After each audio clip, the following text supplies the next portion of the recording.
thanks for speaking to us today. Just want to give you a bit of a catch up with you. You had a bit of a small session today with some of the boys coming back after the last game there 3 weeks ago. Obviously, not all the boys were here, but it was nice to obviously get a few back and get a few sort of minutes under the belt and obviously get a bit of training going. But how's it been going since the boys came back today? Well, what the sessions are for, really, it's not compulsory for to be here, but it's just it's a social link, if you like, keeping on top of people, keeping communications. People do need breaks.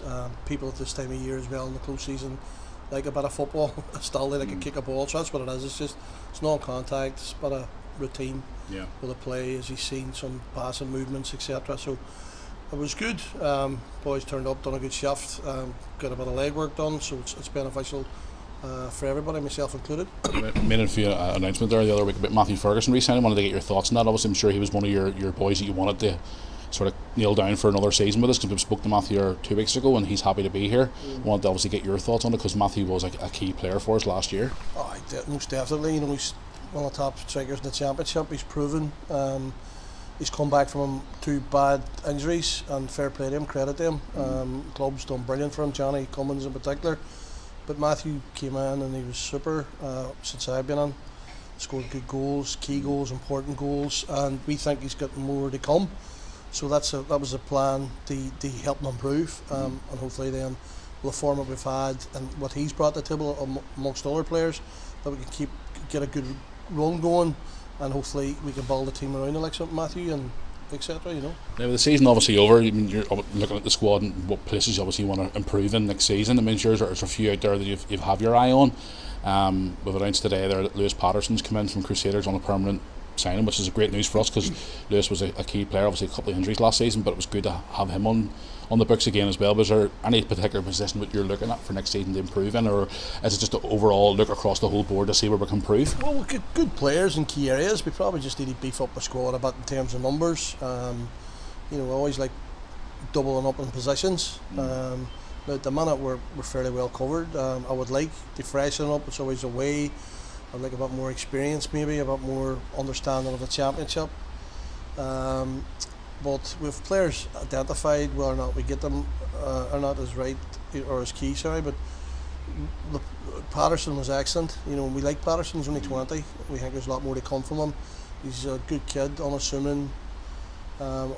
Probably his own worst enemy at times, because he plays within himself. So, but we're confident that he'll come good, and we think he'll be a good asset next season and moving forward for the club. But those players were interested. It's just a case of these 6 weeks now before the season starts. It's going to be silly season. You mentioned experience there, obviously with a couple of bigger clubs coming into the league next year, the likes of the Bangors, the Portadown and stuff. Is experience something you're looking at for next year? Obviously we have got a few boys in the squad who've been there, done that, the likes of Kyle Owens, Michael McClellan, obviously Spike's been around the block a few times as well.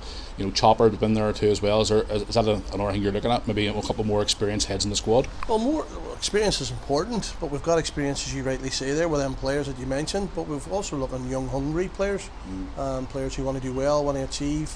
So ability's got a lot to do with it as well, and people who want to prove themselves in the championship. So we are looking at experience, yes, but we're also looking at the younger age profile between 18 and 24. So I can imagine we'll probably bring in 2 or 3 around that criteria. Young, hungry, wanting to prove, who've got ability. So we've got ideas or targets which we're hoping to get.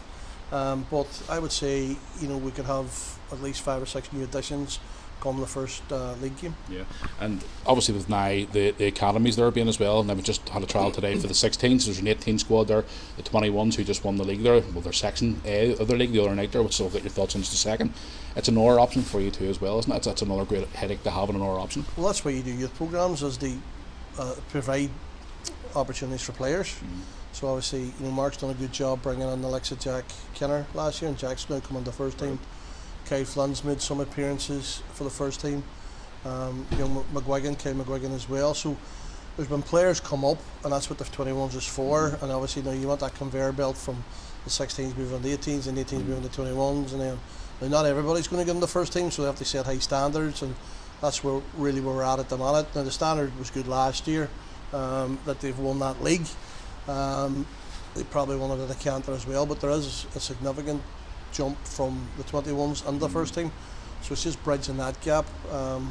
and the players will have to adjust to that through the training programs that they're going to be doing. But listen, the club's going in the right direction. They've got good ideas about what they want to do. The infrastructure here is getting better. The stadium obviously provides that. So hopefully, we can have a good conveyor belt of good young players, and we can get people here to watch them play. It was a great achievement from Mark and obviously the boys at the 21s. I'm sure you probably saw the highlights of the game and all. It was a great achievement. They've only been in charge 3 years now, and they've got that feeding system to your squad now, which is a great option to have. I mean, can I get your thoughts on that achievement they've made? Now, they have a big playoff coming up here on Monday night against Warrenpoint, which is going to be a difficult game for them, but overall was a massive achievement for them and obviously for the club too, to win a league title. Well, it does. Look, at any league that you enter, there's only one team can win it. You know what I mean? So the fact that there's a dozen teams on it and they've won it, let's credit to Mark and his staff. They've got, as I say, good young players there. There's a couple probably, whether up in the white player, his name escapes me. I'll come and play with us and train with us pre-season, but that's what the 21s is for. Are we Jack Glover you're talking about? Kiwi? Jack Kiwi, that's yes, right. Jack Glover. Good man. Thanks for being right there. We Jack Kiwi. Kiwi's obviously got a good attitude, good, light-speed, feisty player. And that's what the 21s is for. So listen, that's what you do youth programs for. That's where you invest, that's where you spend the money. And as I said, the boys have done well. The league has been quite competitive. But at the same time, as I said, the jump is there and the players have to acknowledge that and they have to improve with that. So if they come on and play pre-season and do well, then who knows what will happen.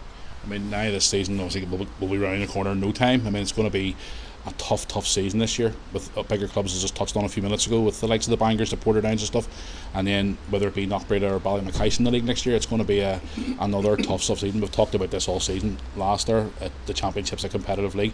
Would you say this has been one of the most competitive leagues coming up now this season compared to last year? I could say it's probably it is, because the year before Warrenpoint came down and people maybe expected them to go back up. That didn't happen, and then obviously they have their problems. But Portadown, I've been signing players, but Portadown is a big club. They've got a good support base. They'll feel that they don't deserve to be in the championship, so they'll be trying to prove that. They'll get players on the experience, and they've already signed them, and they've players who are hungry. So, I can only go off what we done last year. Now there has to be improvement. We talk to the players about. We're only looking 20%. If we can get a slight improvement on everybody, then we're happy. We're not asking for big improvements, but we want to improve because our numbers was good last year. There's no guarantees that that'll keep up for sure, but the boys have been excellent. Their training's good. As I said, there's 14 here today. That shows they're keen, they're eager, they want to do well, and I'm really pleased with the group that we've got. But it's just like any team, doesn't matter if it's Portadown or Bangor who's just coming in. You have to get better, you have to improve. You have to improve not just the player, you have to improve the environment, you have to improve the training application, you have to improve their attitude, and that's what we're heading towards at the minute. Character as well is a big thing. It'll get you over the line if you want to be a successful team and win titles. So we need to do all that, we need to have that in abundance. So I'm happy that I think we're working that way, we're going that way, and we've got good players who apply well, and I'm hoping that we can make a stamp on the championship this year. There's a few teams obviously will be gunning for that title this year. Us being one of them, being thrown in the mix. It's the first time in a couple of years now that the Welders name has been mentioned in that category. With being up at the top of the table with the run we were on last year.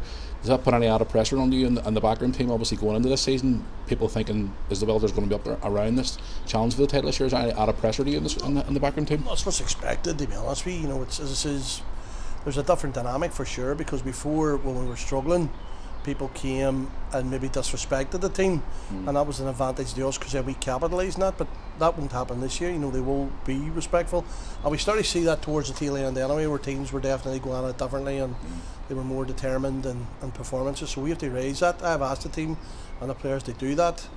That's up for us and them to get that going pre-season. We have potentially some good games confirmed for pre-season, which will really give them a test. We're hoping they confirm Lumfield. They've agreed in principle they play, and then obviously Larne have agreed to play us up at Denver. We'll play Glentorrent here as well. Crusaders have confirmed, and Korean have confirmed. So we've got some real big games to test the players. And listen, we're not expected to win them games, but at the same time, I would rather test the players. There's no points at stake, and then we tick something out, one lose or draw. But we have to set high standards for ourselves. The players have to set high standards if they want to be a top end championship team, and they have to have excellence in everything they do. They have to have confidence in everything they do. They have to have community in everything they do, and that's what we're working towards. Hence why we're here today, for example. Well, I was calling this social football. We're coming in, we can have a share up here for a cup of tea. We have a chat. We can talk about things. I can talk to individuals about things that's going on, which we've done here today. A good chat with Kyle Owens. So I'm really pleased that. I'm really happy with what we've got and where we're going, but we have to get better.